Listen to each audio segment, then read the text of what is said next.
CBN Direito.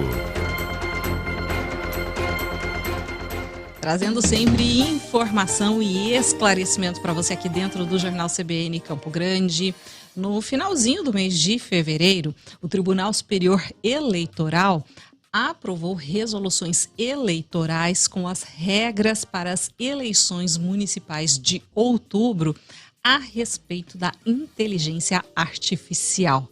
E aí, para a gente entender mais sobre essas determinações, essa resolução do TSE, a gente conta com os esclarecimentos e a explicação do presidente da Comissão de Direito Digital e Startups da OAB de Mato Grosso do Sul, Rafael Chaia. Um bom dia, seja muito bem-vindo à CBN Campo Grande. Bom dia, eu agradeço o convite. Mais uma vez aqui conosco. Professor, uma resolução que traz um avanço aí no que diz respeito a como o Tribunal Superior Eleitoral vai acompanhar o uso da inteligência artificial nessas eleições 2024 ou traz mais confusão? Então, por um lado representa um avanço, isso é inegável. A gente sabe que a temática da inteligência artificial ela ganhou muita tração nos últimos anos por conta das inteligências artificiais generativas, apesar de ser um tema antigo.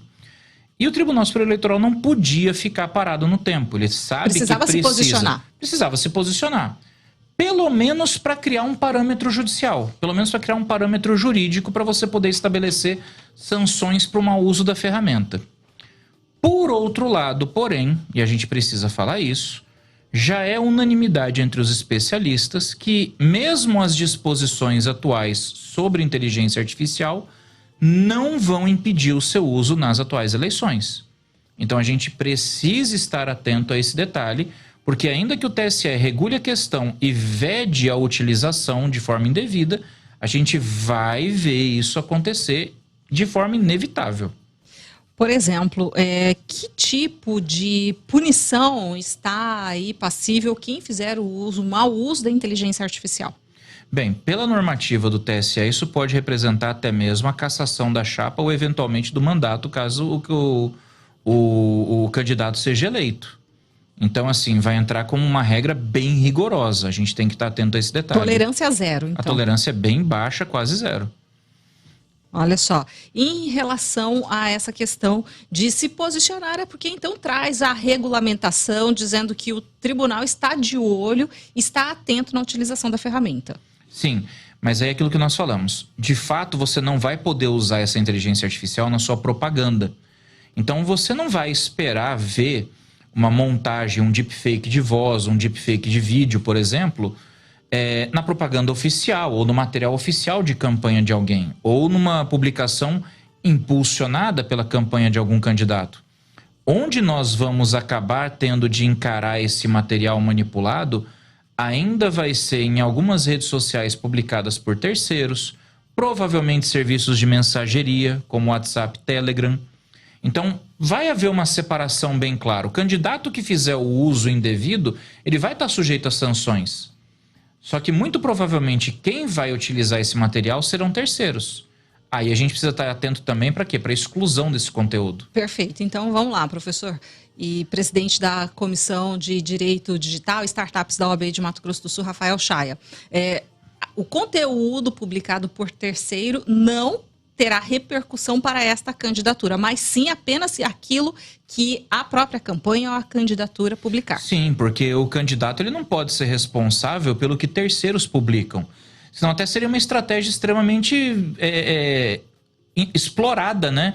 Eu quero tirar o meu concorrente do páreo, então eu vou fazer campanha contra mim mesmo usando um deepfake para incriminá-lo, por exemplo. Então eu não posso responder pelo que terceiro publica.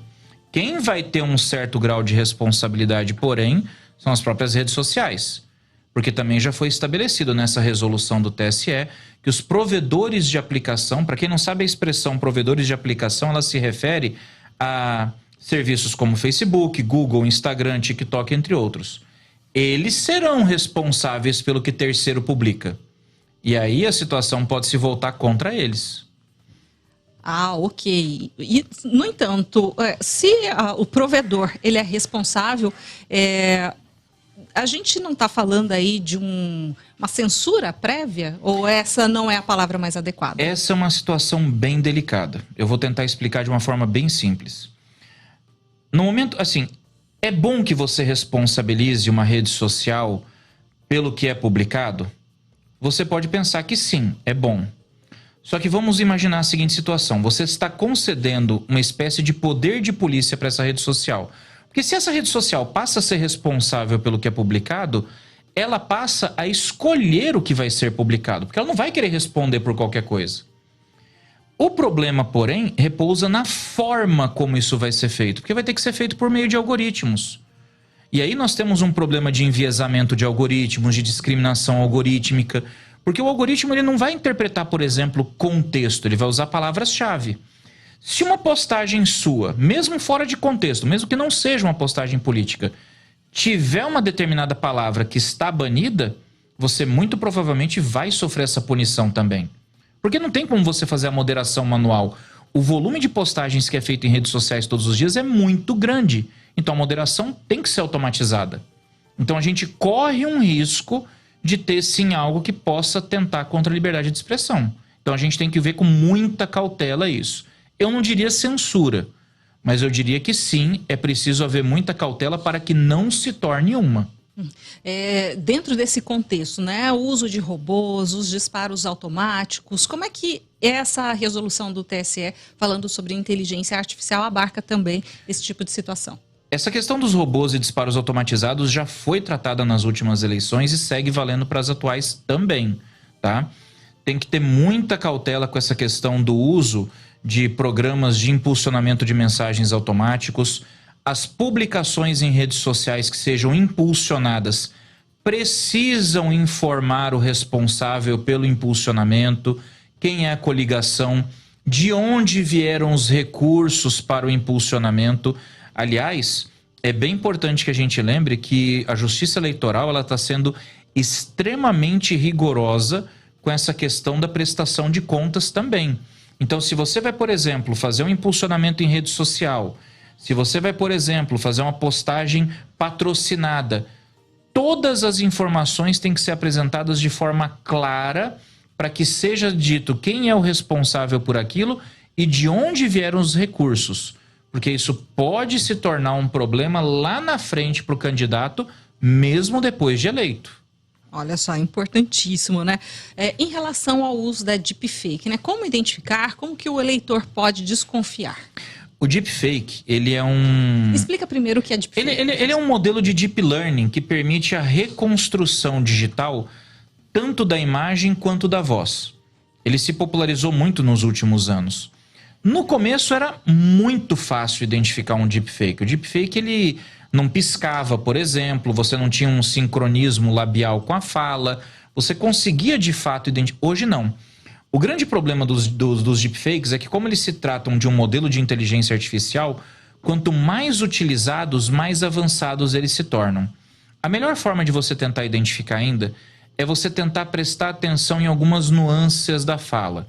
O deepfake geralmente ele não é capaz de trabalhar com uma entonação de voz diferente, ele tem alguns problemas de dicção de algumas palavras, especialmente português, porque esse modelo funciona muito bem em outras línguas. No português ele ainda está sendo treinado. Questão de pontuação às vezes não funciona, o sincronismo labial ainda não é muito bom, apesar de já haver alguns modelos que fazem a sincronia labial. Mas principalmente, se você vir um vídeo de alguém, e o pessoal tem usado isso muito para golpes, inclusive. Apareceu um vídeo do Neymar aqui falando de um jogo que ganha dinheiro. Vai na rede social oficial daquela pessoa para verificar se não tem um comunicado. Porque geralmente eles ficam sabendo quando a imagem está sendo usada de forma indevida. Faz uma pesquisa no noticiário, faz uma pesquisa em redes sociais, faz uma pesquisa em serviços de checagem de fatos, para verificar se aquele vídeo realmente é real ou não. Porque muito provavelmente, quando um determinado vídeo viraliza, não demora para sair uma checagem para dizer se ele é verdadeiro ou não. Então faça sua pesquisa antes de sair compartilhando, para você não ajudar a viralizar algo que é falso.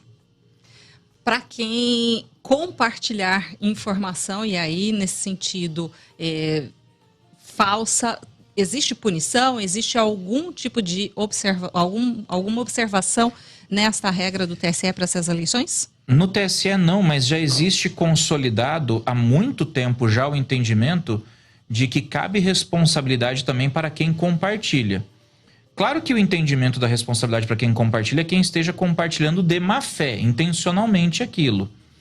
Mas ainda assim, seria bom a gente se resguardar um pouco, porque mesmo que não haja punição, a gente tem que saber que se a gente estiver compartilhando algo falso, a gente pode estar causando um prejuízo muito maior para a sociedade do que simplesmente parando por um minutinho para verificar se aquilo é real ou não. Perfeito. Bom, e o lado bom da inteligência artificial, né? A gente está falando aqui dos riscos, dos perigos, das ciladas, inclusive, que a gente pode cair num caso de golpe, né? Mas tem lado positivo nisso tudo? Tem muitos lados positivos. Gente, a inteligência artificial, um dos temores clássicos que as pessoas têm é: vou perder meu emprego para a inteligência artificial. Não. Pelo menos nos próximos 30 anos eu acho muito difícil. Você talvez possa perder seu emprego para alguém que sabe usar a inteligência artificial. Importante. É diferente. Isso. Mas por que ela é Saber importante? dominar a ferramenta. Exato. É exatamente isso. É porque ela é uma ferramenta.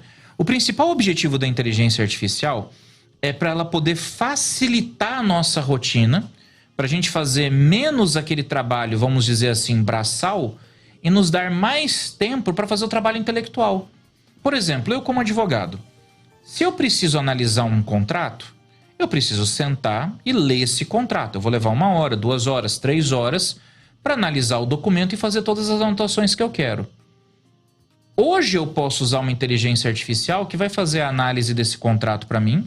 Eu posso conversar com esse modelo de inteligência artificial para buscar todas as informações que eu quero e eu consigo fazer a análise dos pontos que eu preciso em 20 minutos, 30 minutos.